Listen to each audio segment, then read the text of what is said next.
Bom, boa noite a todos. Vamos começar outra reunião de retina do HC da USP. Hoje é dia 7 de agosto de 2025. A gente vai começar com a apresentação do Flávio Moura, que é Fellow de Retina e preceptor da Clínica Oftalmológica. Flávio? Boa noite a todos, obrigado, professor Sérgio, pelo convite. É uma honra estar aqui novamente apresentando um caso clínico nessa reunião. E gostaria de agradecer ao Dr. Sérgio, ao residente Hugo e Júlio pela confecção e elaboração dessa apresentação, que me ajudaram bastante, e aos demais discutidores na condução deste caso.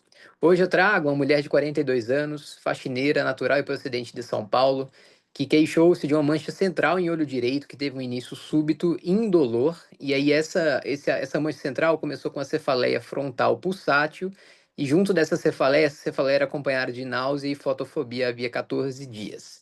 Essa paciente foi admitida em um contexto de internação hospitalar porque, além desse quadro, ela apresentou epistaxe, êmese com raias de sangue associada a esse quadro oftalmológico. Ela já tinha um diagnóstico de base de granulomatose com poliangeite, que é a granulomatose de Wegener. Motivo dessa descompensação, ela precisou ser internada no Hospital das Clínicas. No exame oftalmológico, ela apresentava uma acuidade visual sem correção de 0,9 no olho direito, que de fato não melhorava com correção, e 1 no olho esquerdo, propedêuticas sem alterações, exceto o segmento posterior, que eu trago aqui a avaliação multimodal. Essas retinografias coloridas, retinografia de grande angular de olho direito, retinografia de grande angular do olho esquerdo, que isso daqui não é um artefato, vídeo do OCT do olho direito,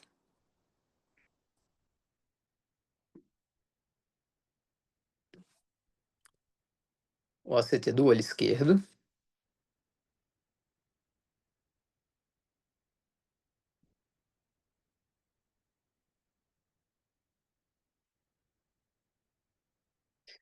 Agora um corte horizontal passando pela fóvea. O OCTA do olho direito no plexo superficial. Do olho esquerdo também. Uma análise da camada de fibras nervosas da retina também, aqui peripapilar. Camada de células ganglionares da retina. Apesar dessa alteração aqui que atrapalhou um pouco a segmentação, o resto da segmentação estava adequada. E o campo visual de ambos os olhos, apenas chamando atenção para esse possível degrau nasal aqui no olho esquerdo, e além disso, esses outros defeitos aqui, e o acometimento central também nesse olho. E aí eu queria abrir para hipóteses diagnósticas, alguma possível investigação adicional e tratamento sugerido para essa paciente de 42 anos que está se queixando de escotoma súbito em olho direito há 2 semanas. Então, ótimo. Então, a paciente de 42 anos já tem um diagnóstico sistêmico de granulomatose com poliangeite, a granulomatose de Wegener. Tem 42 anos, tem uma visão boa nos dois olhos, tem 0,9 no direito, tem 1 no esquerdo. Ela tem essas alterações com avaliação multimodal que a gente avaliou, que vocês vão discutir no olho direito, e um pouco menor as alterações no olho esquerdo, mas ela tem alteração na região perimacular dos dois olhos, mácula e região em torno da mácula dos dois olhos, e tem essa alteração de campo visual associada também. E o OCT de campo também tem uma alteração, né? O OCT de nervo óptico tem uma alteração também. Então, Jorge, Cleide, Mauro, o que vocês pensariam de diagnósticos diferenciais? Isso aqui é só a granulomatose de Wegener? Como ela está afetando essa paciente? Tem alguma outra doença associada?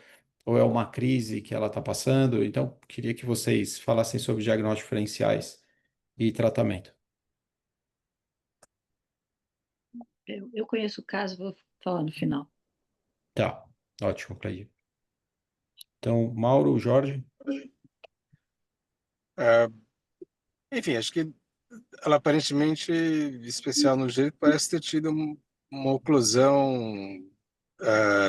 Pelo OCT em angiografia e tal, a gente vê que ela tem aparentemente uma perda ali da circulação perifoveolar, e juntando com esses exudatos algodonosos e tal, Eu acho que ela está tendo oclusões arteriolares ou capilares e também essa alteração cística. Não sei se em algum momento também, em algum lugar, não tem uma oclusão mista, um pouco da veia, uma vênula também.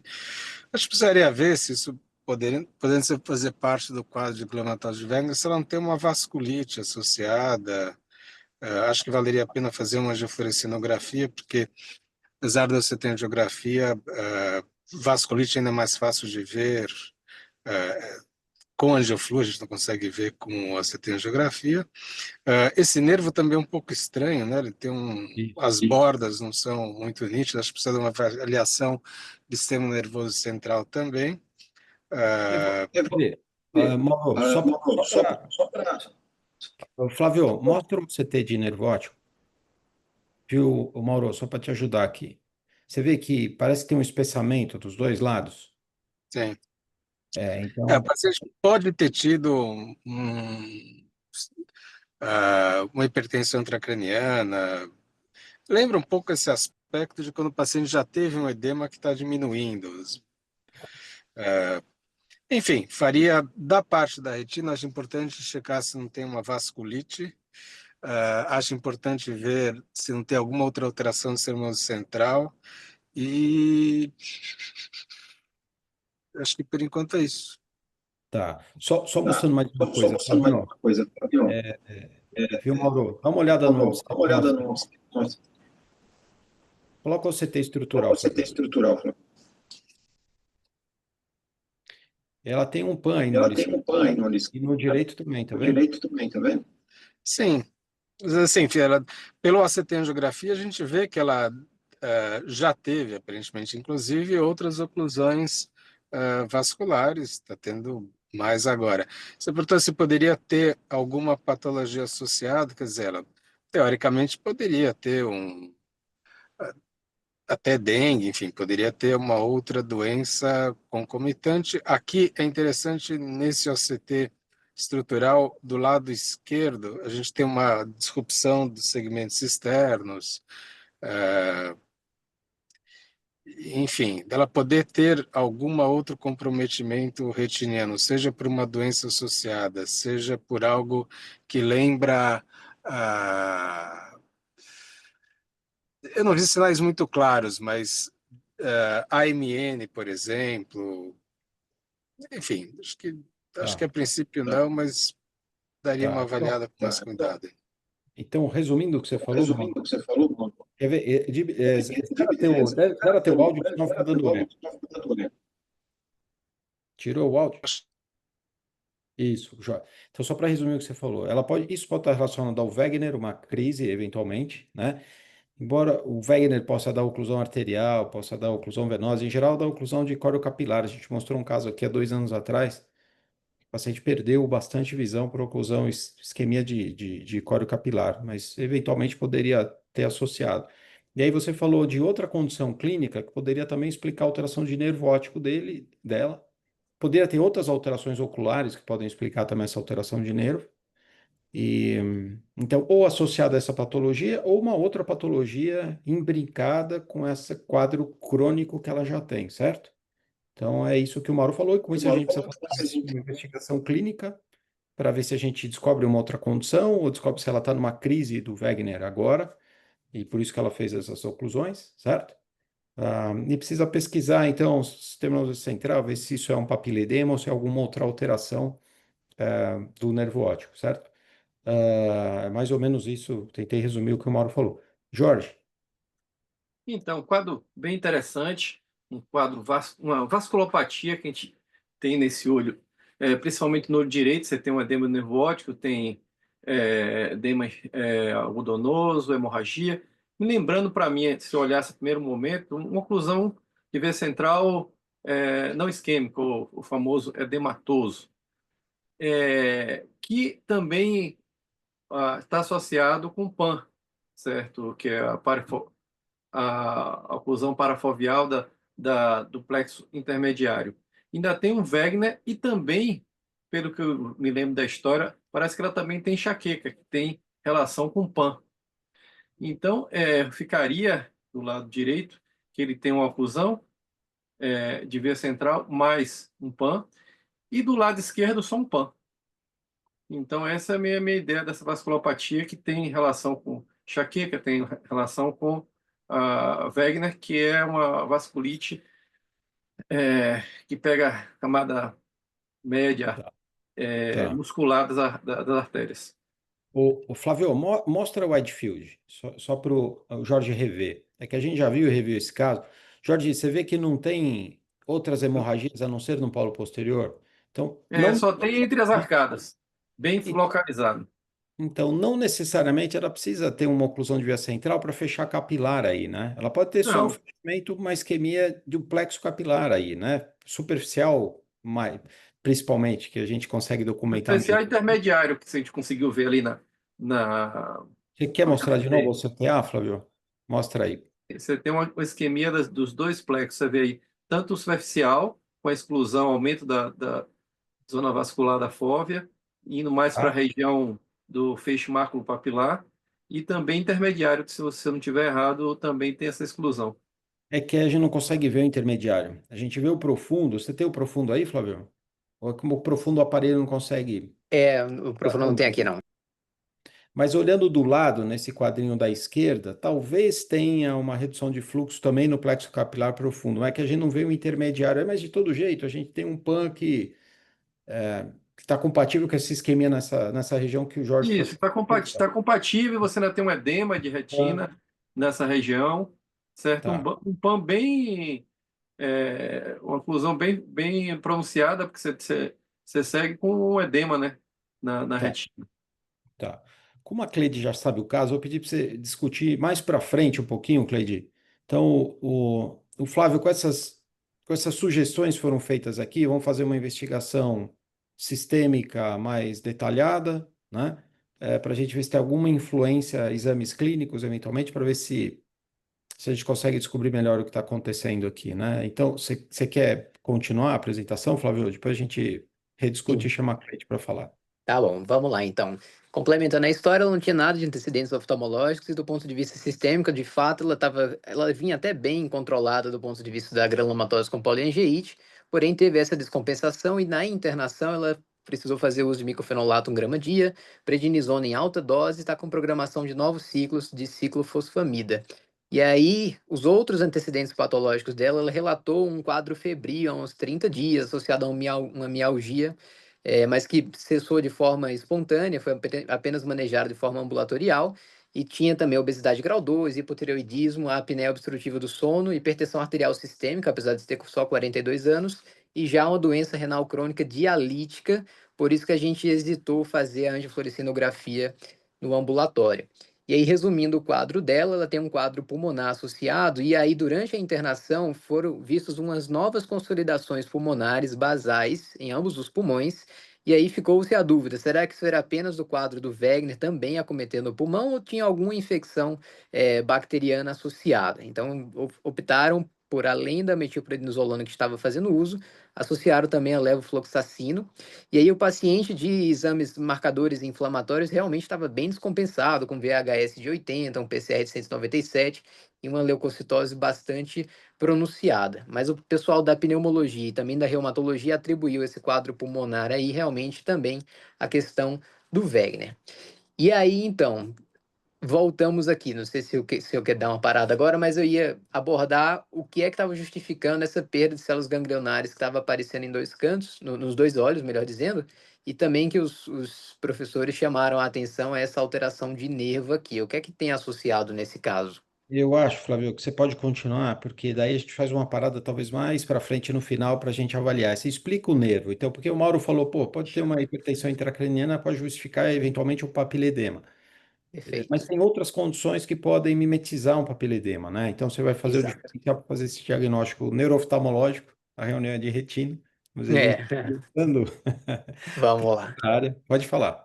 Mas o que chamava a atenção realmente era esse borramento dos nervos, mas não tinha, tirando essa hemorragia aqui que aparece mais no quadro retiniano, não tinha hemorragias peripapilares, não tinha exudação, a gente vê muito bem aqui a emergência dos vasos, mas a gente fez a ressonância magnética que felizmente não deu alterações de hipersinal nos nervos em nenhuma das ponderações, Foi feito um líquor que tinha uma pressão de abertura de 20 milímetros de mercúrio, estava dentro da faixa de normalidade.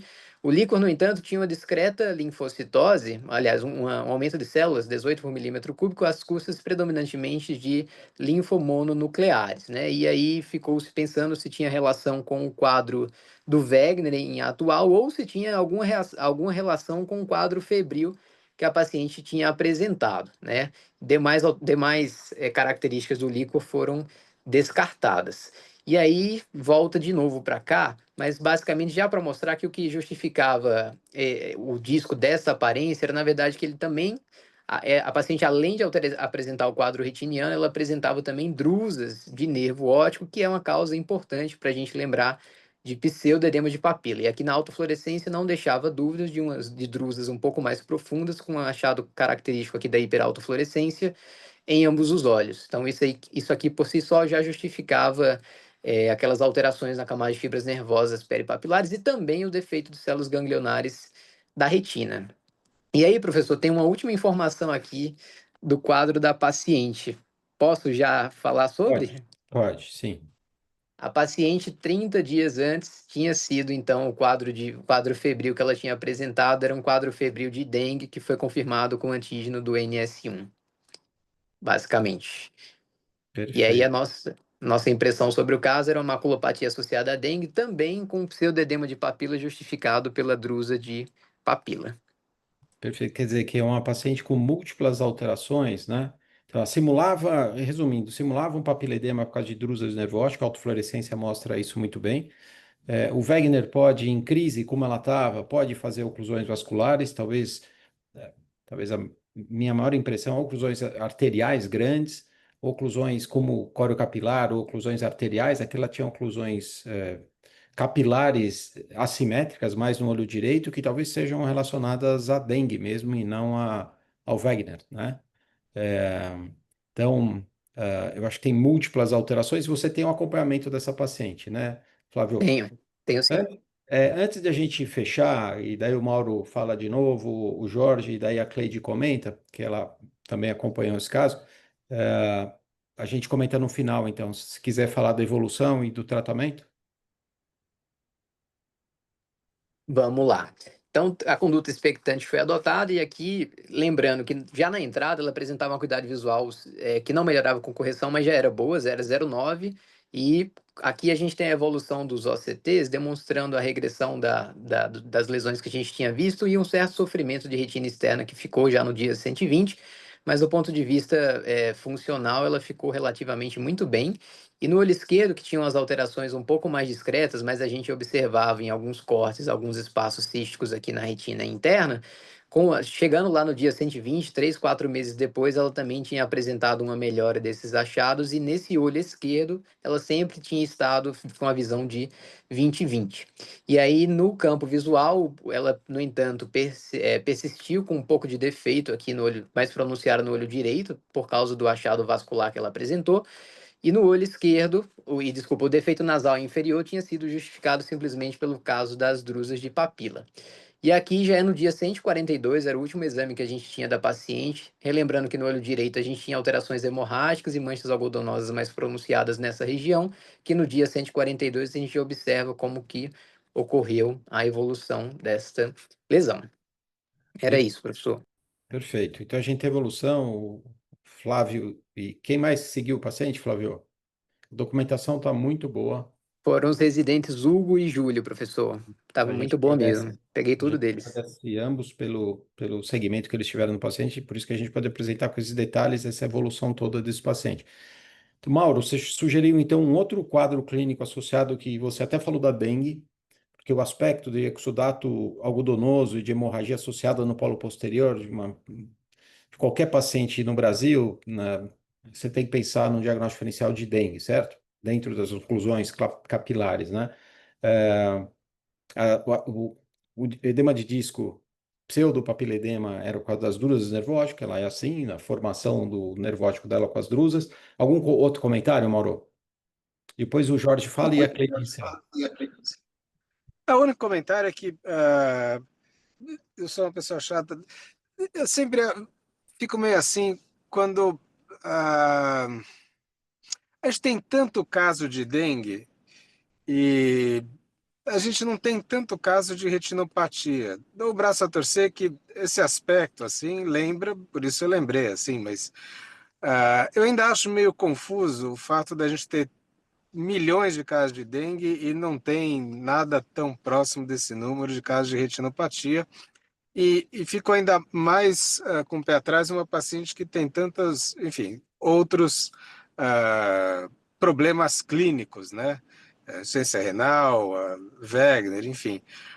Imagino que é uma excelente hipótese diagnóstica dela ter tido essa retinopatia por dengue, mas eu ainda ficaria meio na dúvida. Mesmo aspecto do nervo, fico meio na dúvida assim, se isso é só drusas de papila, assim, porque a gente acho que tem mais dificuldade, mais dúvida em relação ao edema de papila quando as drusas elas são mais visíveis aqui. A gente não consegue ver nada de drusa, assim. Isso me lembra realmente muito mais quando o paciente tem edema de papila e aí o edema regride e fica essa borda assim meio esquisita.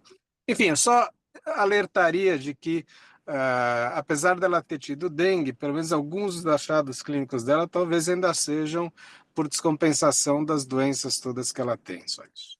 Mas parabéns, eu acho o caso muito bonito e muito interessante porque que a gente tem esse descompasso de tantos casos de dengue e nem tantos de retinopatia por dengue. Tá. Só comentando o nervo óptico de novo, Mauro. Como ela tem um edema bilateral, é difícil você ter uma neurite bilateral, né?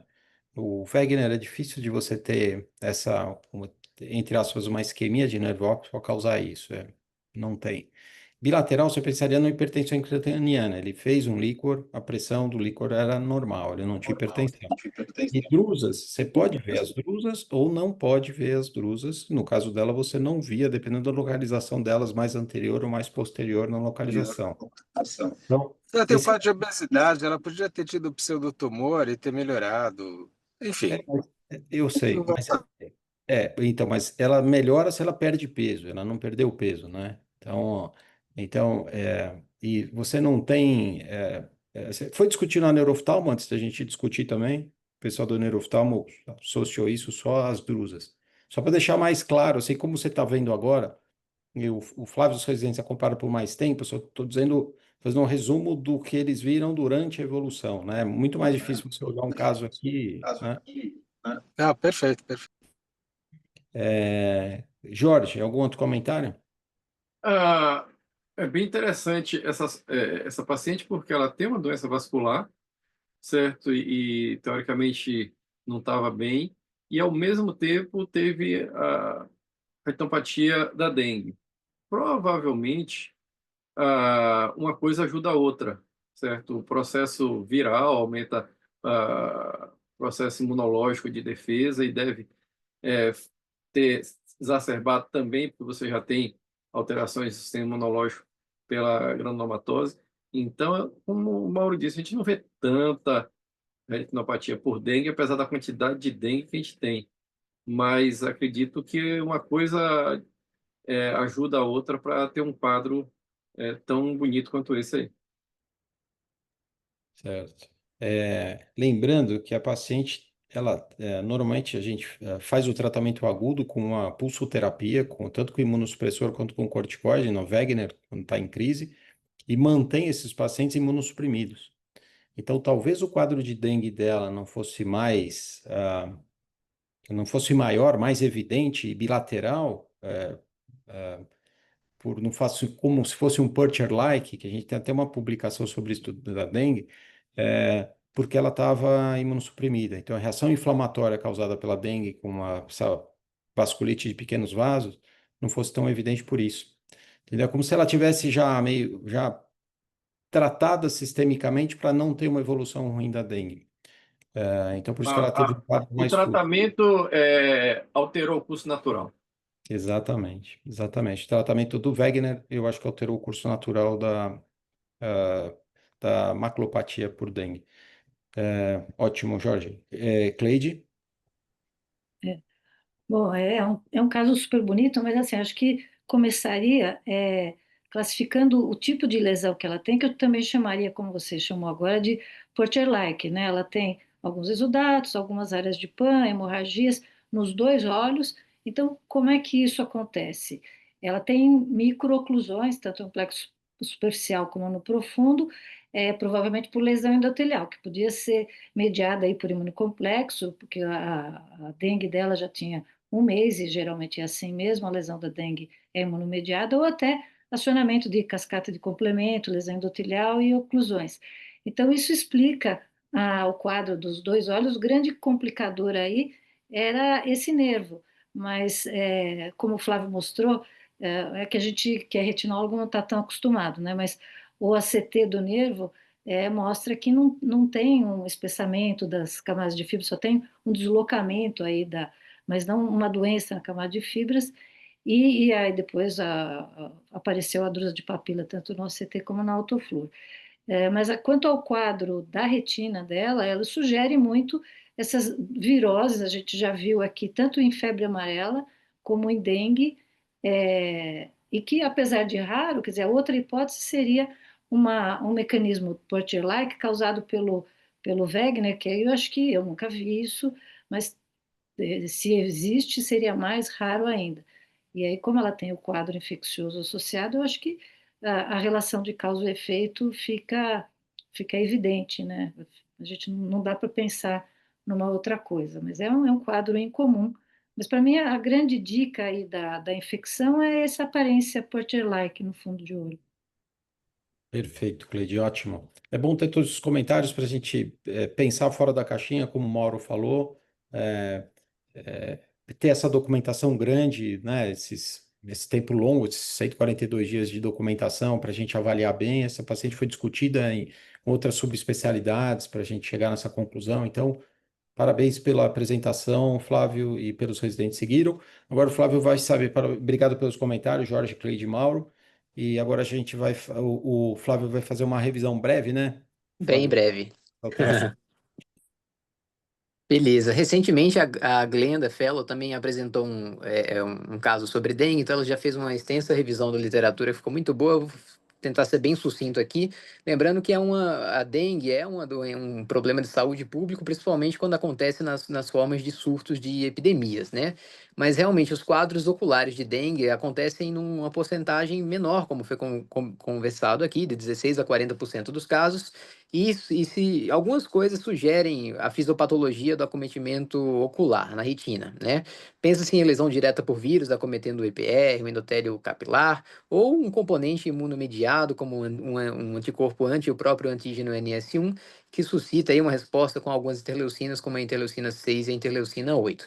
O acometimento ocular pode acontecer de forma bem diversa, mas eu queria ressaltar aqui as formas mais comuns são sob a forma da hemorragia subconjuntival, tendo em vista que na dengue a gente pode ter um acometimento da nossa coagulação de forma significante, e também a maculopatia, que acontece em cerca de 10% dos casos, mas a gente não pode esquecer que podem ter outras formas de acometimento. Queria brevemente falar sobre a maculopatia aqui, que acomete 10% dos casos hospitalizados, e nos surtos que a gente teve aqui, de acordo com esse trabalho, o sorotipo da dengue vírus 1, que aconteceu em 2005, teve essa maculopatia em 10% dos casos, porém, na epidemia do dengue vírus 2, que foi em 2007, a gente não teve nenhuma maculopatia relatada, de acordo com esse autor, em 2015. Então, varia também de acordo com o sorotipo da doença.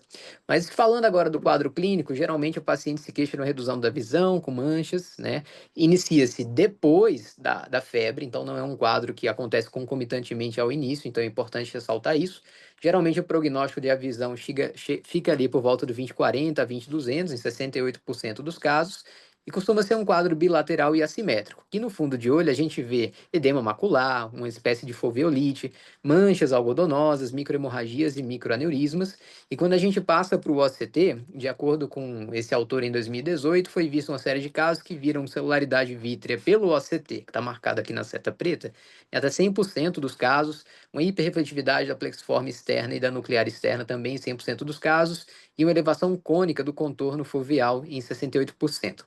Já no OCTA, chamava a atenção exatamente essa disrupção do plexo capilar superficial, como a gente está vendo aqui. No nosso paciente tinha alteração do plexo capilar superficial, E de acordo também com esse mesmo trabalho, a gente tinha alteração do plexo capilar profundo em até 100% dos casos. Uma pena que no nosso exame aqui a gente não trouxe o plexo capilar profundo por dificuldades da segmentação do próprio aparelho. Existem alguns padrões de OCT para o acometimento macular, como espessamento retiniano difuso, um edema macular cistoide, até mesmo um quadro que simula uma foveolite, que pode ou não estar associado a edema. E para finalizar, o tratamento. A gente não tem um guideline específico da melhor conduta em relação a isso. A gente opta por observação, alguns autores fazem corticoterapia via oral, numa dose mais anti-inflamatória. Lembrando que a nossa paciente estava num contexto de uma doença sistêmica desregulada, descompensada, por isso que ela estava fazendo uma dose maior. E no segmento, após 6 meses, geralmente o prognóstico é bom, com a visão maior do que 20/40, o que reflete, inclusive, no caso da nossa paciente, que ficou com a visão de 0,9 e 1 em ambos os olhos, né? E no OCT tem uma regressão das áreas hiperrefletivas císticas, com um posterior afilamento tecidual, e no OCTA a gente pode ter a persistência do defeito perfusional. E aqui eu trouxe só para lembrar a série de casos, os 2 casos que o Dr. Sérgio comentou mais inicialmente, exatamente que ele participou da confecção, que exatamente trazia os 2 primeiros relatos de caso na literatura que mostravam exatamente aqui o Puster-like. Então, aqui o baseline com todas as lesões dos fleckens aqui que a gente está vendo, hemorragias, esses achados também no OCT, e que com 4 meses a gente tinha uma boa regressão de todas essas lesões, mesmo sem nenhum tratamento específico. Essas eram as referências, obrigado, uma boa noite para todo mundo. Ótimo, excelente, Flávio. Parabéns pela apresentação. De novo, agradeço a discussão do Jorge, da Cleide e do Mauro para enriquecer aqui a apresentação do Flavinho e agradecer aos residentes que acompanharam essa paciente, né? E por isso a gente conseguiu, o Flávio conseguiu mostrar aqui ah, esse quadro, né? Ótimo. Obrigado, viu, Flávio? Parabéns. Ótimo. Obrigado, professor. Obrigado você. Agora vamos ver a imagem da semana. Quem vai apresentar vai ser o Vinícius Arantes, que é R3 do serviço. Boa noite a todos. Minha tela está aparecendo aí? Tá, tá. Perfeito. Eu sou Vinícius, R3 do serviço. Hoje eu vou estar apresentando a imagem da semana.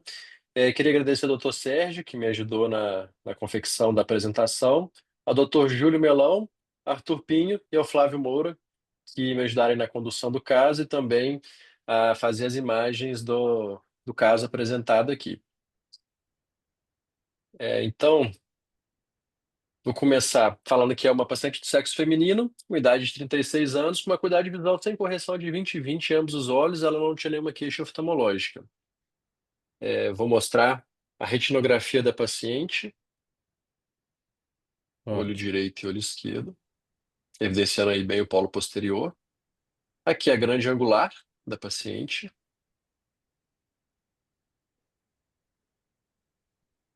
Aqui, autofluo, eu vou mostrar uma imagem mais focada no polo posterior. Eu acho que a gente pode discutir com esses 2 exames, né? Retinografia Sim. autofluorescente. O que pode estar causando isso nessa paciente? Então, a paciente tem 20/20 de visão, tem 36 anos. Isso é importante. Visão normal e paciente com 36 anos, adulto jovem. O que pode causar isso?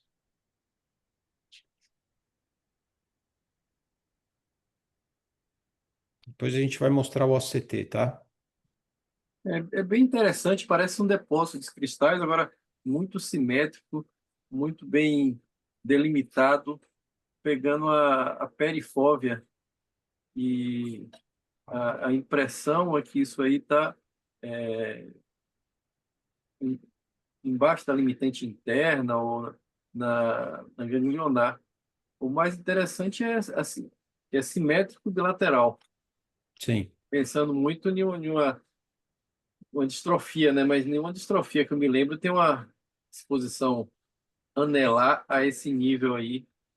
E outras coisas seriam Tem uma distrofia anelar assim, que é distrofia macular concêntrica benigna, que na verdade ela não é benigna, mas a autofluorescência, ela parece uma retinopatia tóxica por hidroxicloroquina, é muito parecido. Então, na autoflu, a gente tem uma hipoauto perilesional, aqui a gente não tem, né? Então, se fosse uma distrofia anelar desse tipo, parecido, seria, talvez pensasse nisso, mas aqui Aqui no Paraná. E ela tem vítima de visão, não tem nictalopia, não tem outros sintomas. É certo, Vinícius? Certo, isso mesmo. Tá. Tem umas Essas Alguma. alterações que toxicidades, ela tem superior, assim, é artefato ou ela tem mesmo esses É, pontinhos? é artefato, artefato. tem umas toxicidades, quer dizer, na verdade não é toxicidade, é uns depósitos de alguns pigmentos, tem alguns alimentos e até alguns corantes que passam na pele e que Cantaxantina, né? depositam. Hã? Canta Isso é Argentina. Cantaxantina. cataxantina, é isso mesmo. É, mas E, cantaxantina eu acho que não tem no Brasil, hein? Essa paciente é daqui do HC. A gente não tem. A Mas Canta Argentina não seria tão simétrico e tão bem delimitado assim, né? São depósitos de cristais. Cristais é, não, de pigmento, desculpa. tá. Mas não fica nessa disposição assim. é uma coisa que é ISO alto, não é? Então deve estar É, na espessura da retina, né? Mas Cleide, então a gente está abrindo o diagnóstico diferencial. Uma poderia ser uma distrofia, certo? Outro Sim, poderia ser uma toxicidade, né? sim. Uhum. E o Jorge também falou que isso pode ser um depósito. Alguma ideia de que tipo de depósito que isso pode ser com esse diferencial? Porque você falou depósito, mas a gente não avançou. Distrofia tem um tipo parecido, mas que a avaliação multimodal até aqui é diferente.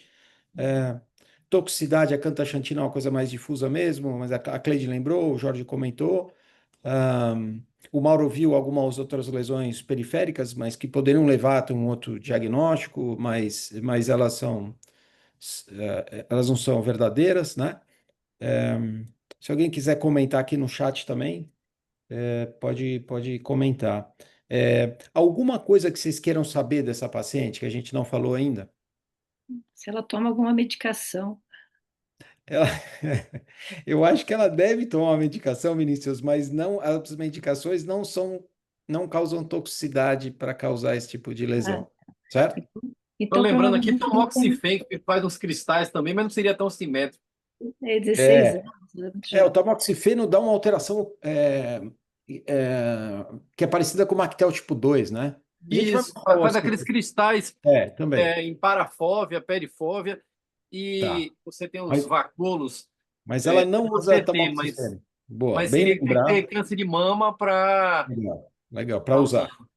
Então usa Ela 20. deve ter alguma doença que Aham. acumula algum metal, algum íon, e daí ela está tomando quelante, mas esse material que ela tem aí aumentado, que não é nem ferro, nem cobre, porque não seria assim, mas que está depositando aí Então, talvez na ela, renda. então, Cleide, está esquentando. Ela tem uma doença que pode formar um depósito, mas ela não toma nenhum metal que Não possa toma causar excitação. quelante. Vou mostrar o OCT só para vocês verem a localização dessa lesão. Esse aí são alguns cortes do OCT. Olho Tá? direito, olho esquerdo também bem simétrico. Então, E aí olha, eu vou então, mostrar o, isso. eu ia mostrar um vídeo também do OCT, bem Tá. rapidinho.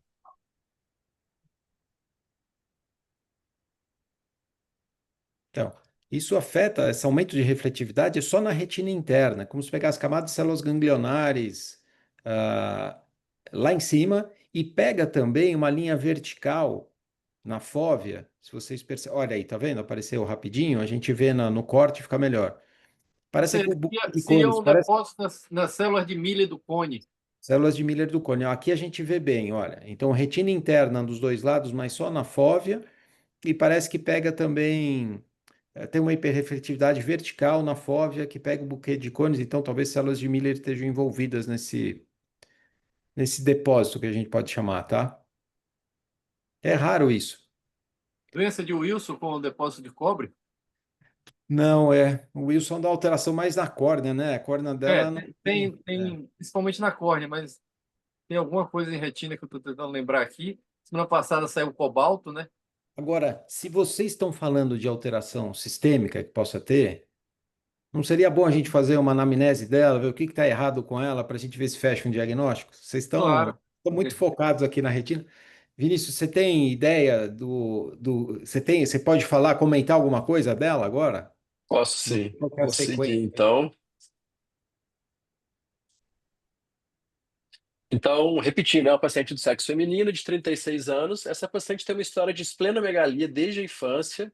tem também episódios recorrentes de infecções respiratórias, ela tem um atraso no crescimento estatural, também tem uma anemia da doença crônica, e essa paciente está no nosso hospital no momento internada, porque ela teve uma descompensação hepática gravíssima durante a gestação dela com 33 semanas. Então, ela estava gestante, é, teve uma descompensação hepática gravíssima, estava em outro hospital, na UTI, com um quadro bastante grave, acabou evoluindo para um parto vaginal, mas diante da dificuldade de manejo dessa descompensação hepática, ela foi transferida para o nosso hospital. Certo. As alterações que essa paciente tem, alterações laboratoriais. Então, a plaquetopenia crônica, o valor das plaquetas variando entre 80 e 100 mil, uma leucopenia leve, uma dislipidemia com HDL baixo e triglicérides discretamente aumentados, transaminases elevadas de forma persistente. A biópsia da medula óssea dessa paciente, apesar de mostrar uma medula normocelular, tinha presença de estiócitos espumosos com padrão sugestivo de doença de depósito. Gangliosidose, Tay-Sachs? Isso, garoto. Então, Tay-Sachs é uma das doenças que pode causar isso, certo? Então, a doença de depósito lisossomal, tá? Para ver o diferencial entre elas, né, a gente tem que fazer uma avaliação clínica mais completa. Então, o Vinícius vai mostrar para vocês, mas é uma doença de depósito lisossomal. Você vê que ela tem uma alteração no ACT que é muito sugestivo dessa classe de doenças, né? Então, continua, Vinícius. Isso. Aí mostrando a TC de abdômen e tórax da paciente, a gente vê aí que na TC de abdômen ela tem uma epidosplenomegalia volumosa, a gente vê que o baço dela aqui está chegando até na fossa ilíaca, e no pulmão e tem um infiltrado em vidro fosco difuso bilateral, um espessamento septal, predominando nas regiões periféricas do lobo superior, médio e inferior. As imagens dá para a gente ver que é bastante comprometido. Inclusive a paciente é dependente de O2. Então, em resumo, a gente tem uma paciente com aquelas imagens de fundo de olho mostradas, um mielograma com células espumosas, com padrão de doença de depósito, uma hepatosplenomegalia, TC de tórax com espessamento septal, que dá um indício de ser uma enteropatia por doença de depósito, e um fundo de olho mostrando aquele halo macular. Isso. É, Jorge, o diagnóstico diferencial do Tay-Sachs, você tem que pensar porque o Tay-Sachs dá uma alteração idêntica, né? Só que o Tay-Sachs, as crianças não vivem muito tempo, né? E ela é uma paciente de 36 anos, né? Então, tem outros diagnósticos, tem outra, que é a patologia dela, né? Eu acho que o Vinícius pode falar o que é, porque é raro, é burro. Mas tem algumas que causam essas mesmas alterações, essas doenças de depósito urossomal, né? Os esfingolípides, né? Então, segue, Vinícius. Depois a gente resume aqui. Então, diante de todos esses achados, junto com o exame que a gente fez, revelando essas alterações no fundo de olho, a equipe da gastroenterologia, que está acompanhando a paciente junto com a gente, fez a principal hipótese diagnóstica de doença de Niemann-Pick. Ela está aguardando o teste genético para realmente ter o diagnóstico definitivo, mas é um diagnóstico já praticamente fechado. É isso. Puta, Então, vou fazer uma revisão breve sobre a doença, que realmente é Vinícius, pouco conhecida. Vinícius, deixa eu só fazer um comentário rápido, porque o Jorge falou do Tay-Sachs, e o Tay-Sachs está incluído nessa alteração de OCT.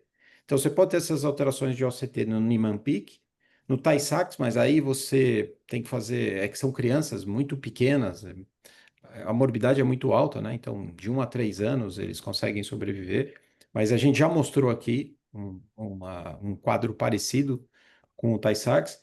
Pode ser Gaucher e pode ser gangliosidose, certo? Então, essas quatro doenças causam essas alterações de OCT muito parecidas. E aí o Vinícius vai detalhar isso, certo? Isso.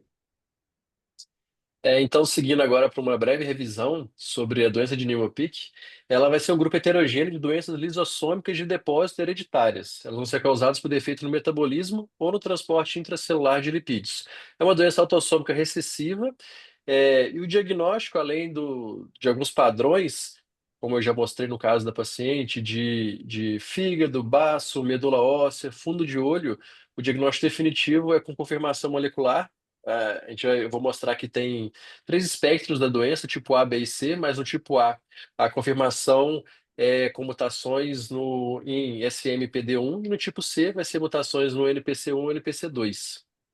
Falando primeiro do tipo A, é uma forma grave e rapidamente progressiva. Então, 100% dos pacientes vão a óbito até os 3 anos de idade. É uma doença severa, porque a esfingomielinase ácida, ela praticamente tem menos de 5%. Então, praticamente não funciona. Então, vai ter um acúmulo massivo de esfingomielina nos macrófagos, nos hepatócitos, nos neurônios. E aí, no fundo de olho, falando agora da oftalmologia, uma coisa que é bastante típico é a mancha vermelho cereja, a cherry red spot na mácula, que vai estar presente em cerca de 50% dos pacientes, que acontece devido à deposição lipídica nas células ganglionares, poupando a fova. Então faz esse contraste e dá um aspecto de esse vermelho cereja. É uma coisa que eu vou falar nos outros espectros é que no tipo A não tem oftalmoparesia. Já o tipo B, que é a principal hipótese para a nossa paciente, é uma forma visceral crônica não neurológica. Ela tem uma sobrevida até a idade adulta, a gravidade é extremamente variável, é uma deficiência parcial e moderada, e não total, como no tipo A, da esfingomielinase ácida. Vai ter acúmulo de esfingomielina em tecidos reticuloendoteliais, fígado, baço, pulmão, na medula óssea. E no fundo de olho, basicamente, o que vai ter é esse halo macular, igual foi descrito para nossa paciente, ou a cherry red spot. Eu vi que tem alguns estudos que eles consideram esse halo macular como a mancha vermelha cereja, inclusive põe isso até como um diagnóstico diferencial de outras doenças que causam essa mancha vermelha cereja. E também pode ter depósitos periféricos. A nossa paciente não tinha, apesar de ter alguns artefatos na retinografia de grande angular, no exame físico, a gente não viu nenhuma alteração na periferia da paciente. O sistema nervoso central, no tipo B, ele é poupado, então não tem neurodegeneração.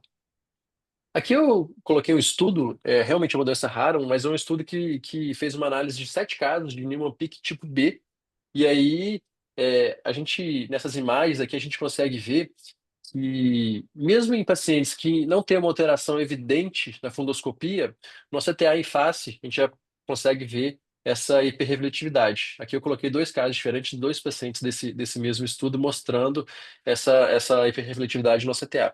Infelizmente, a gente não conseguiu fazer a CTA ainda da paciente, foi bastante difícil já para fazer essas imagens, porque ela tem isolamento de contato, está dependente de O2.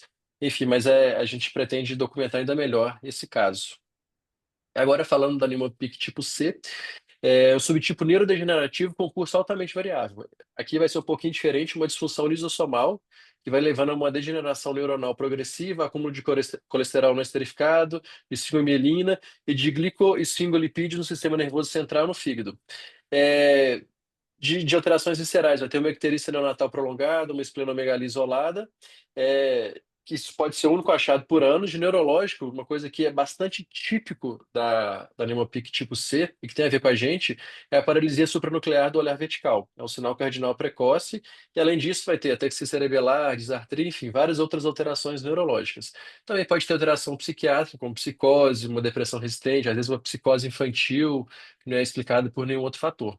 Então, em resumo, Niemann-Pick a gente vai ter 3 fenótipos aí da doença. O tipo A é uma forma infantil extremamente grave, que 100% dos pacientes vão a óbito até os 3 anos. O tipo B é o tipo que mais provável, que é o que a nossa paciente apresenta, é o tipo que vai ter esse halo macular, igual foi mostrado, pode ter depósito periférico, pode ter essa mancha vermelha cereja, e é um fenótipo mais visceral, que é o que nossa paciente, que é o principal problema da nossa paciente, ser uma neurodegeneração. E já o tipo C, a principal alteração, algo que é muito típico, é essa paralisia superior do olhar vertical, e que é um marcador neurológico central. É esse o caso. Obrigado. Excelente, Vinícius. Obrigado pela apresentação e pela revisão, excelentes. E o importante, mais do que o diagnóstico nessa imagem que a gente mostra, é o diagnóstico diferencial, né? Então, lembrar do que foi comentado pela Cleide, pelo Mauro e pelo Jorge, de distrofias de retina que podem causar isso, né? De toxicidade de medicação, a gente tem que investigar. É claro que aqui a gente não mostrou o quadro clínico dela, já para não sugerir o diagnóstico. A gente falasse do quadro clínico dela, claro, é, vocês já falariam, como o Jorge já tinha comentado, sim, que viu as alterações. É, mas lembrar em pacientes que apresentam esse OCT, que é muito sugestivo, a gente vê muito OCT, que sugerem esse diagnóstico. E daí, dentro da Niemann-Pick, tem outras doenças de depósito lisossomal que causam essas alterações. Tem um comentário aqui que eu queria ler para vocês do Daniel Motti. Daniel Motti vê muito essas distrofias, essas alterações. Ele falou que no Tay-Sachs o halo esse halo que a gente vê no OCT, que é hiperalto no OCT, é, é, é um halo hiperalto, né? Então ele fez só esse comentário diferenciando aí Niemann-Pick do Tay-Sachs, tá? Do Tay-Sachs. É, Vinícius, super obrigado. Obrigado de novo pelo comentário aí do Daniel, do Jorge, da Cleide e do Mauro. E a gente vai para o artigo. Obrigado, viu, Vinícius? Excelente. O Vinícius Obrigado. seguindo essa paciente, né? A gente vai ver se consegue documentar com a CTA, né, Daniel? Quando ela sair do isolamento e a gente consegue fazer uma avaliação multimodal completa. Só Agora a gente. lembrando, a gente Oi, teve a Cleide. oportunidade de uma vez de documentar um Tay-Sachs numa Isso. UTB, e a hiperrefletividade ela não era tão superficial, ela atingia a camada de células ganglionares, era uma área bem mais espessa e ia até a FOV. E é uma criança, a gente conseguiu documentá-la com poucos meses e ela morreu logo depois. E, Mas Cleide, a gente mostrou numa imagem da semana há uns 3 anos atrás. Eu acho que isso. Então, 22. Isso. além desse meu caso, porque esse meu caso é anterior à pandemia, foi logo que a gente recebeu aquele OCT que documenta a criança deitada, né, que a gente consegue Isso. fazer. Achei que tivesse sido esse. Tá, mas Não, o teu, foi o teu eu lembro que é do teu aparelho mesmo, né? Do isso, isso, OCT isso. Foi acho que portátil. em 2017, 2018, acho que foi. Ótimo, Cleide. Obrigado. Excelente. Agora a gente vai mostrar um artigo que eu acho importante. Normalmente a gente trata, então, pacientes com neovascularização tipo 3, que é a neovascularização que começa dentro da retina a partir do plexo capilar profundo.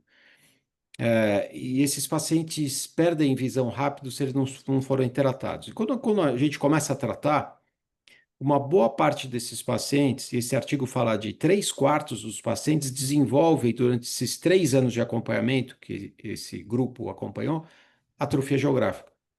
Então, nesse artigo que o Pedro Mariano vai mostrar, que é R1, ele vai mostrar quais são os preditores no baseline de pacientes que vão cursar com atrofia geográfica em 3 anos. Quais os pacientes que a gente precisa se preocupar mais, né, durante o tratamento.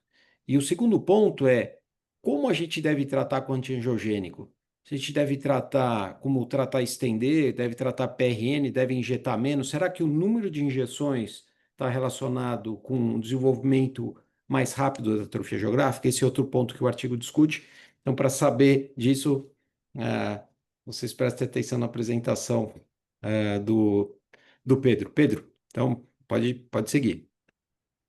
Boa noite, professor.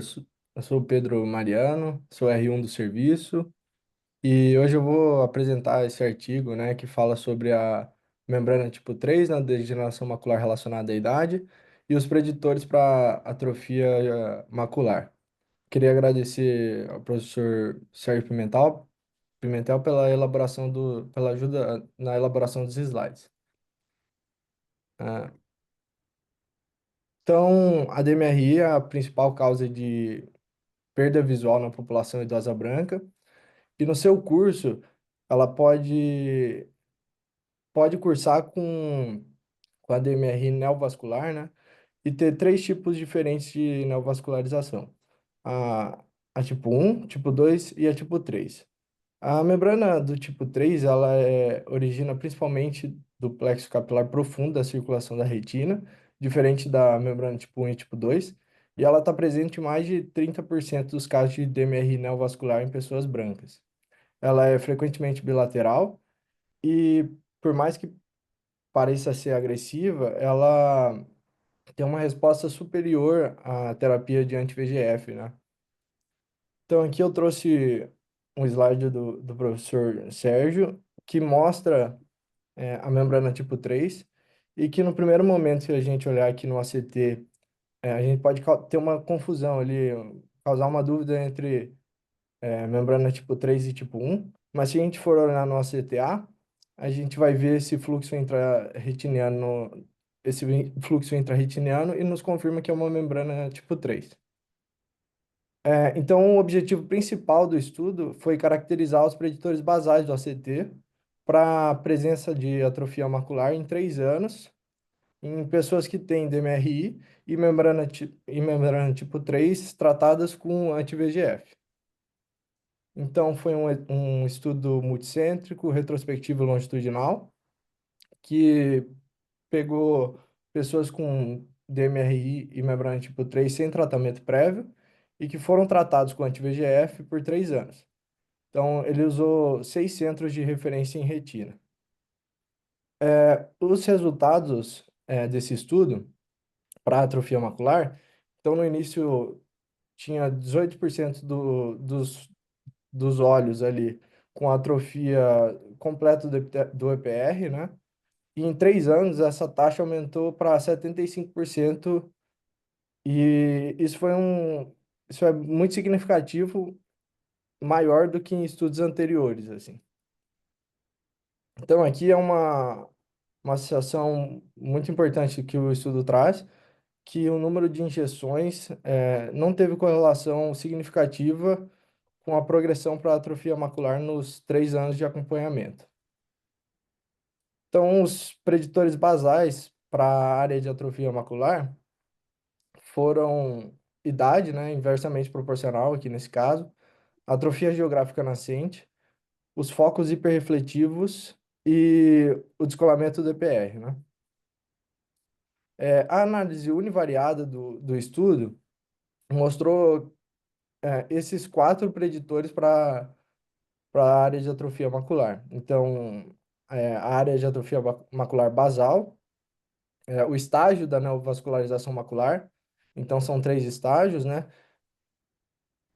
A atrofia completa do epitélio pigmentado da retina, retina externa em outras localizações da retina, além da região macular, e a atrofia geográfica nascente. Já os preditores independentes, né, pela análise multivariada, foram a área da atrofia macular basal, o, o tipo, o fenótipo da degeneração macular, então relacionado ali com pseudodrusas reticulares, atrofia geográfica nascente basal e o material hiperrefletivo subretiniano, né, que é o SHRIM. Então, na discussão do artigo, ele citou 5 fatores principais, né? Então, aqui eu trouxe uma imagem de pseudodrusas retinianas. Então, no ACT ali nós temos um material hiperrefletivo acima do EPR. E também ele citou a atrofia geográfica nascente, né? Além disso, ele trouxe na discussão o shrink, que é um preditor independente de maior área para atrofia macular, e ele pode indicar formação de cicatriz fibrovascular, pode ser por depósito de fibrina. Então, aqui nessa segunda imagem aqui mais à direita. E também os focos hiperrefletivos subretinianos, que indicam isquemia da retina, né? E eles mostram, quando presentes, né? Eles mostram uma taxa alta de conversão para atrofia geográfica e membrana neovascular. Então, mais uma vez, assim, para reiterar essa parte do artigo, o estudo não demonstrou correlação direta com o número de injeções e a área de atrofia macular. As limitações do estudo, então, foram que o estudo é um estudo retrospectivo, que o tamanho da amostra e pacientes perdidos no segmento, mesmo que seja um dos maiores estudos com membrana neovascular, tipo 3. Então, para concluir, a atrofia macular é uma complicação muito frequente na DMRI com membrana neovascular tipo 3 tratados com anti-VEGF. E os preditores independentes chaves foram pseudodrusas reticulares, áreas de atrofia nascente e material hiperrefletivo subretiniano basal. Então, obrigado a todos aí pela atenção. Obrigado, Pedro. Ótimo. Então é importante quando a gente segue esses pacientes, a gente vê esses preditores no início, talvez você possa orientar seu paciente que ele tem um risco adicional, além de perder visão pelo desenvolvimento da membrana vascular, se ele não tratar, independente do teu tratamento, ele pode perder visão futuramente por um avanço da atrofia geográfica para a região macular. E talvez alguns desses pacientes possam ser candidatos tendo esses preditores para tratamentos atuais ou que apareçam novos com mais eficácia de evolução de uma atrofia geográfica como inibidores de complemento. Algum comentário, Jorge, Cleide, Mauro? Esses Jorge. pacientes são bem interessantes. Eu me lembro que eu apresentei um caso desse lá no Congresso do Boston em 2018, um paciente que eu segui a vida inteira até o falecimento dele. E na época que convidado internacional foi aquele Elias Rich, que foi que inventou o TTT lá na década de 2000. E aí a grande discussão foi essa aí, se porque eu tinha feito muita injeção, por isso que precipitou a atrofia geográfica. A gente não chegou a nenhuma conclusão porque estava no caminho errado. Não era por causa do anti-VEGF que a atrofia acontecia. E sim, depois eu li um artigo, não estou lembrado quem é o autor, que além de tudo que você foi falado aí, tem uma relação muito grande com a isquemia da coroide. Esses pacientes geralmente são coroides finas. E quanto mais fina tiver essa coroide, também é um fator preditivo de risco de atrofia geográfica e piora mais rápido, é bilateral. Então, além de tudo que foi dito, a isquemia de coroide é um fator de risco para a atrofia geográfica, além de tudo que foi bem explicado.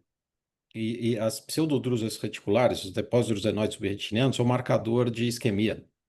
E é mais prevalente, e é um fator de risco aqui é um fator prognóstico para a evolução para atrofia geográfica, né? E você ter um paciente que tem pseudodrus ou depósito drusenoide subretiniano, que é outro nome, coroide fina, esse paciente tem maior chance de ter neovascularização tipo 3, principalmente quando chega após os 80 anos. E tem aquela teoria que a isquemia devido à dificuldade de perfusão da coroide, faz com que o plexo profundo intermediário venha formar uma neovascularização, tentando suprir a necessidade de oxigênio da retina daquela região, por falta de uma coroide devidamente vascularizada. Tem se não me engano, Rosenfeld, ele vai dar uma aula agora naquele congresso de ação de mácula específico só sobre perfusão de coroide como uma das principais causas da DMRI. Perfeito. Que é o que falta em estudos grandes de OCTA, né? Em É, evolução de DMRI, quer dizer, no congresso aqui agora, eu tive um prazer de conversar com a Anitta por muito tempo e a gente Uhum. ficou debatendo sobre as causas possíveis da atrofia geográfica, causa inflamatória. Ela falou assim, ó, o Guess achava que isso tudo aí é secundário. O principal, que a gente não consegue estudar bem ainda, é a perfusão de coroide. A falta de uma boa oxigenação leva à atrofia geográfica. O processo inflamatório é secundário a essa falta de oxigênio, que é uma forma de defesa do organismo para o processo inflamatório. Eu acho que cada vez mais, Jorge, eu estou vendo nos trabalhos, estão usando cada vez mais o CTA para avaliar isso, eu acho muito importante. Então vão aparecer vários trabalhos de vários grupos diferentes, até da Úrsula. A Úrsula fez essa apresentação que o principal fator para você predizer evolução de atrofia geográfica é perda de zona elipsoide, né? E daí você vai perder em sequência a EPR e vai invadir a área de atrofia geográfica. Mas esse estudo dela não tem OCTA envolvido, né? E agora eles estão seguindo com a CTA, estão revendo e estão seguindo prospectivamente com a CTA para ver se tem um biomarcador mais importante, como você sugeriu, que o Guess já pensava lá atrás, de uma isquemia que está causando tudo isso, né? Isso que causa você perder zona elipsoide, você causa perder RPR, é isso que faz você aparecer depósito drusenoide subretiniano, como o Pedro mostrou, que é um biomarcador de aparecer atrofia geográfica lá na frente, né? Então a gente consegue determinar fluxo de coro capilar e relacionar isso com prognóstico, né? E eventualmente aparecerem drogas para melhorar fluxo de coro capilar. E por A outro lado, a inter-relação de todo o processo de envelhecimento que você pensa, o que os biomarcadores que nós temos para uma DMRI intermediária? Você tem alteração de pigmento, você tem drusa. Essas duas coisas, possivelmente, eles são eventos secundários de diminuição de oxigênio. E você tem uma irritação da pterodentada da retina, faz uma metaplasia, faz migração, tipo, pontos hiperreflexivos, que também uma falta de oxigenação da coroide, eles vão para as camadas mais, migram para as camadas mais internas da retina. Então, toda essa relação existe, que a gente está descobrindo agora, como tudo na medicina, vai melhorando o método. O OCTA tem melhorado muito a qualidade das imagens, e a capacidade de a gente identificar a área que a gente consegue enxergar no exame. Então, essa melhora do método vai proporcionar que a gente consiga investigar melhor digamos assim, a vasculopatia da coroide, ou seja, fluxo de coroide, envelhecimento da coroide, e que a gente vai tratar a causa, que seria melhorar fluxo, melhorar a oxigenação. Perfeito, perfeito, Jorge. Obrigado pelo comentário, Jorge. E Pedro, de novo, obrigado pela apresentação. Agora a gente vai para o caso cirúrgico. Quem vai apresentar vai ser o Guilherme Fonseca. O Guilherme é preceptor e é fellow cirúrgico. E ele vai apresentar o caso, então, Guilherme, se puder compartilhar. Vou colocar.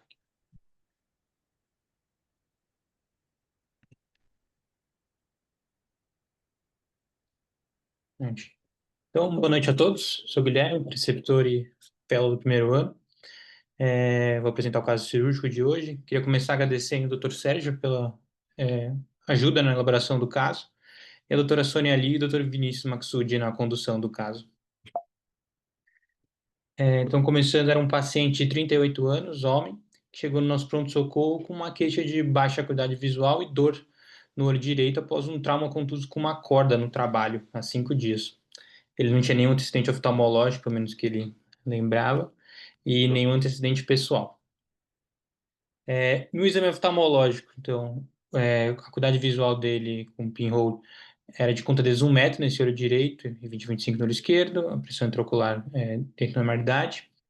Na biomicroscopia de segmento anterior, ele tinha uma conjuntiva hiperemiada, a córnea estava transparente, tinha bastante reação de câmara, uma coracotepia inferior, e também foi visualizado um tabaco dush no vítreo anterior.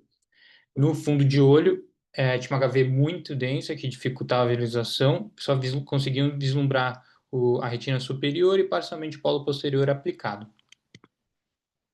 Então, ele foi encaminhado no nosso ambulatório para a gente avaliar. Foi feito um OCT, só para vocês verem aqui, no olho direito. A opacidade atrapalhava um pouco, mas dá para você ver essa área de atrofia macular. O olho esquerdo dele dentro da normalidade. Foi feito ultrassom devido a essa hemorragia vítrea. Nos quadrantes superiores, nada digno de nota, nem no polo posterior, mas nos quadrantes inferiores, principalmente temporal inferior, foi visualizado um descolamento de retina, maior densidade dessa hemorragia vítrea, e não foi encontrada nenhuma rotura, pelo menos não no ultrassom. Então, eu queria abrir agora para a discussão de como vocês conduziriam esse caso. Perfeito, Guilherme. Então, eu queria perguntar inicialmente, depois eu vou incluir outras coisas, para o Jorge e para o Hélio, para o Primiano. Então, paciente com trauma contuso, HV, a gente vê uma imagem ecográfica de um descolamento inferior, no fundo de olho não dá para ver bem por causa da hemorragia, estava condensada inferior. Qual que é a melhor abordagem para esse paciente? Quer começar, Hélio? Posso começar. Eu fiquei encafado um pouquinho que ele tem uma corectopia, né? Isso, não sei se Mas ele não tem um perfurante, não tem uma laceração. nada, né? Faria uma Não. investigação só por causa da corectopia, explorando Sim. conjuntival, né? Só para ver se tinha alguma perfuração associada a isso. Uhum. É um caso que esses traumas a gente fica preocupado, principalmente com a formação de PVR futuro, né? Uma lesão inferior. Em geral, se não tiver nenhuma laceração, eu faria uma exploração, mas eu, em geral, passo pelo menos uma faixa nesses casos, principalmente com um descolamento inferior, né, que tem um prognóstico um pouco pior, né, pelo menos. Hélio, qual faixa? 240, 40, 42, uma faixa mais larga, mais fina? O que você Eu faço prefere? uma 42, ainda mais que teve trauma, Mais larga, então, né? isso, uma mais larga que seria o suficiente para fazer uma introflexão média aí. na região inferior, já que ele tem um descolamento, sem saber o que que você vai encontrar, né? Que sempre traumas são caixinhas de surpresa. Apesar que é um trauma recente, história de 5 dias, isso fala a favor de que tem um melhor prognóstico, né? Mas eu passaria uma faixa 42, principalmente porque em trauma, então, como eu comentei, tem uma chance maior de desenvolver PVR. E faria uma vitrectomia exploratória, né? Ele é um paciente jovem, se eu não me engano, 38 anos. Eu tentaria não mexer no cristalino dele, mas eu ficaria pronto para essa corectopia aí que me deixou encafifado. Sim, sim, Eu sim. ficaria pronto para alguma abordagem também de cristalino, né? Mas muitas vezes a gente não consegue fazer cálculo de colocar lente ou não. Até uma coisa que nem é o fator principal, né, de abordagem, mas se tivesse que fazer algum cálculo e o paciente tivesse algum óculos, eu procuraria ver se ele tem uma alteração similar do outro olho, para ver se tivesse que calcular alguma lente, seria mais ou menos calculado pela biometria do olho contralateral, né? Eu teria uma lente na cirurgia e faria uma vitrectomia exploratória, então com faixa e vitré. Perfeito. Então, resumindo, Hélio, faixa 42, vitrectomia e uma observação melhor na corectopia para ver se não tem uma laceração. Isso. Jorge, obrigado, Hélio. Ótimo. Então, Jorge? ele já falou, faz tudo. Paciente com trauma desse, contuso, hemorragia vítrea, tem os trabalhos lá antigos, início do Ryan, falando que sangue na cavidade vítrea é fator preditivo para PVR e que você tem que fazer uma vitrectomia mais precoce, porque o PVR vai vir com forte intensidade, já que todos os fatores de crescimento que você estão trazendo junto com o sangue. Então, passaria também uma faixa, certo? Qual faixa, Jorge, que você prefere? Eu passo muita faixa mais fina, 240, mas 240. Tá. concordo que numa situação dessa que você está às cegas, você não está vendo quanto é que você tem no rasgão, uma faixa mais larga, 42, tinha uma boa finalidade. E fazer uma vitrectomia exploratória, pode ser que tenha lesão zonular, no cristalino, essa correctopia aí, pode ter alteração que pode vir precisar fazer uma fasectomia, uma vasectomia, não sei, mas é uma caixa de surpresa, porque tem hemorragia e tem um descolamento de retina, não está achando rasgão, mas que em algum lugar deve estar rasgado, dá. Tá. Então, o Jorge também, faixa vitrectomia, faixa 240 ou 42, e cuidado também com a evolução de PVR. Deixa eu só perguntar para o pessoal mais novo, Bernardo, Júlia e Gustavo, Sacuno, vocês querem comentar o que vocês fariam? Por favor.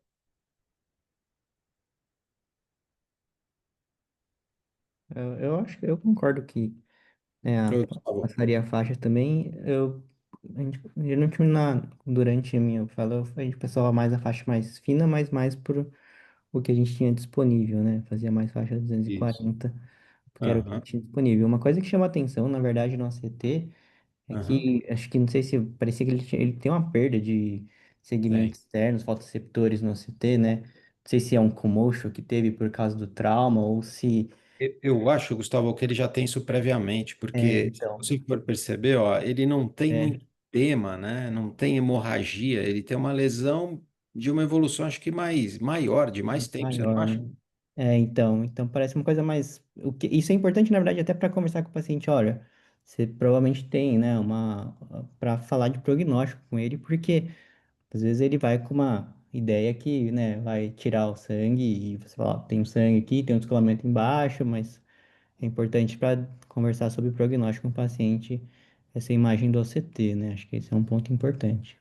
Perfeito, perfeito. Então, o Gustavo também faixa, Isso também. que o Guilherme mostrou. Eu não sei se vocês estão com acesso ao áudio, o Bernardo e a Júlia Bastian. Oi, professor, boa noite a todos. Oi, Júlia. E já foi praticamente dito tudo. Eu concordo com os professores também nesse contexto de trauma, com hemorragia vítea, baixa visualização. Eu acho bem importante o uso da faixa. No nosso fellow, a gente também sempre teve acesso à faixa 240, mas de fato uma faixa mais grossa parece fazer mais sentido nesse caso. E também o que me chamou a atenção, igual o Gustavo comentou, foi realmente essa atrofia que eu fiquei, nossa, de onde veio isso? Não é compatível com o quadro agudo do paciente, né?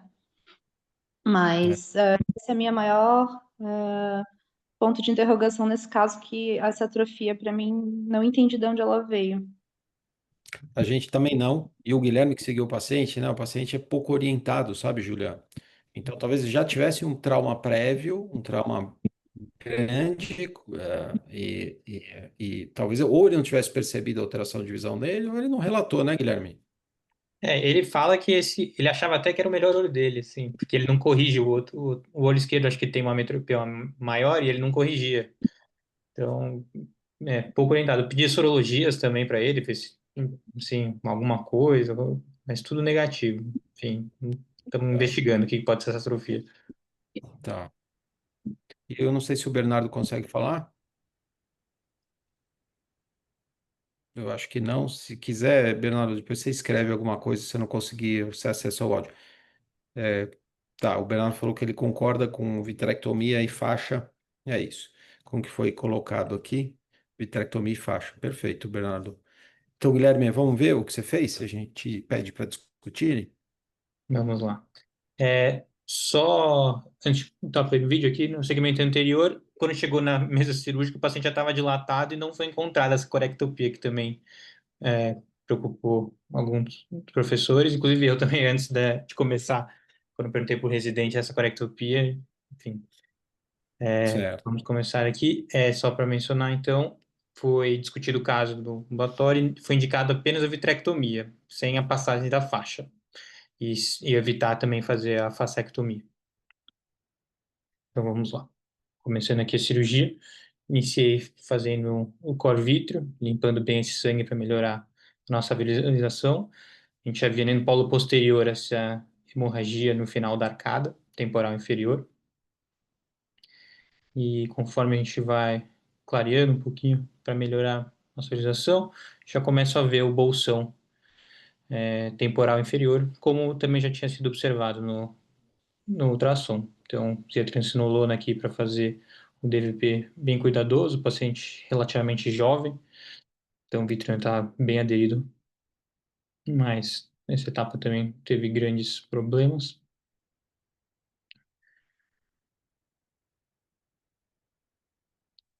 Ali na área no limite do bolsão, estava bem aderida a hialóide, então demorei um pouco mais.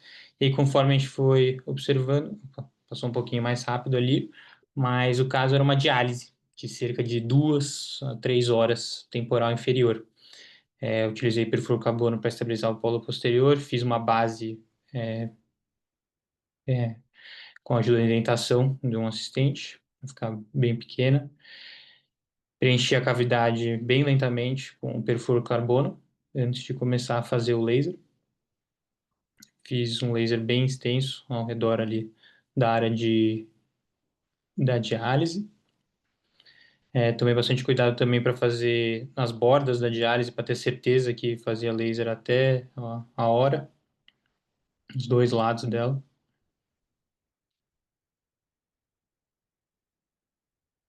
Aí troca fluido ar através ali também da região de fragilidade, aspirei todo o perfluor. E o vídeo cortou, mas no final a gente acabou tamponando o vítreo com óleo de silicone. 5.000. Não era ruptura gigante, não, né? Era diálise mesmo. Era uma Era diálise. diálise mesmo. Era diálise mesmo. Tinham 2 horas, é isso? Isso. Cerca de 2 horas de diálise.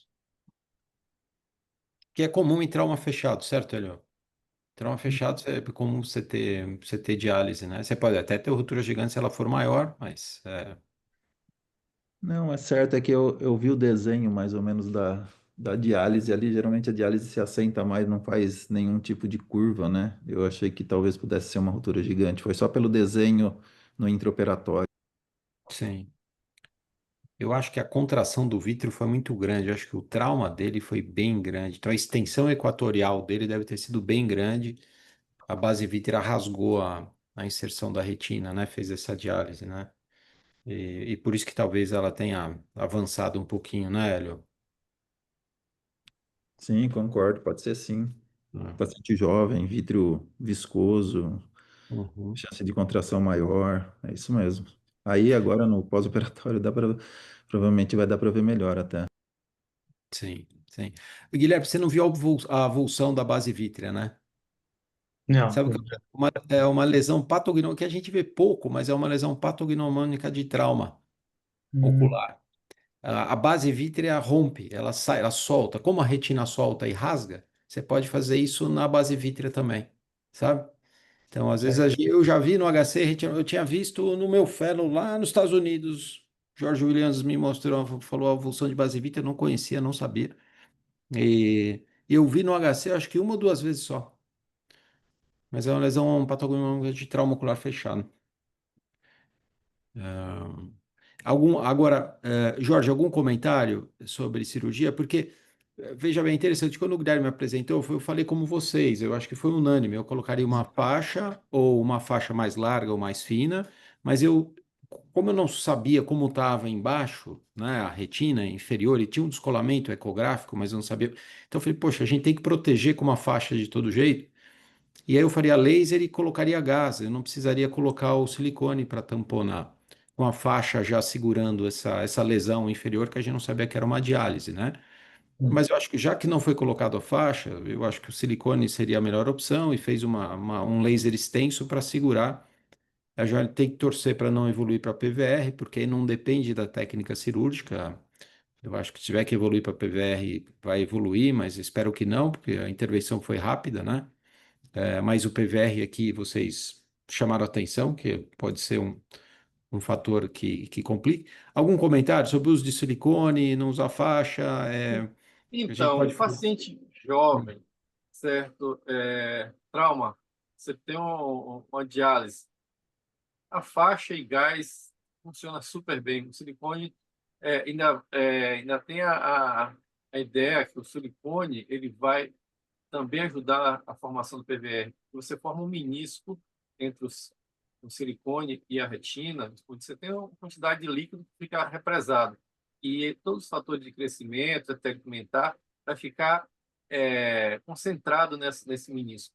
Isso favorece o aparecimento do PVR em qualquer situação, mas numa situação de trauma, que você tem dispersão grande pigmentada da retina, processo inflamatório, sangue na cavidade, isso é muito maior. Então, numa situação dessa, o óleo não é tão bem-vindo.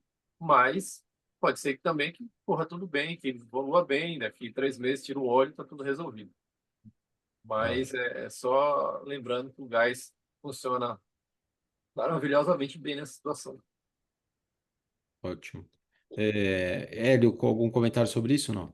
Ele fica ali essa foto da esquerda é um menisco do óleo É o menisco do ar da direita, né? para ver que o que o Jorge está comentando da formação do óleo de silicone estimular até na região inferior, que é onde está o descolamento, né? É onde vai concentrar as células de epitélio pigmentado e talvez a formação de um PVR, né? Uma coisa que agora na ESRS, essa semana aí que teve o congresso e que a gente vê que está batendo bastante, né? O pessoal está estudando também nos casos em que desenvolve PVR, que a gente não tem ainda o resultado desse caso, mas se evoluir, está cada vez mais forte, cada vez mais sendo estudado o uso do metrexate, né? Nesses óleos, que é um medicamento barato e que, a partir do momento que você tem a formação de PVR, principalmente PVR grau C, que você tem as estrelas de formação, existem alguns estudos direcionados nesse caminho, e uma coisa que foi bem abordada foi o PVR, e já que é um caso de trauma e tem uma chance grande de desenvolvimento, né?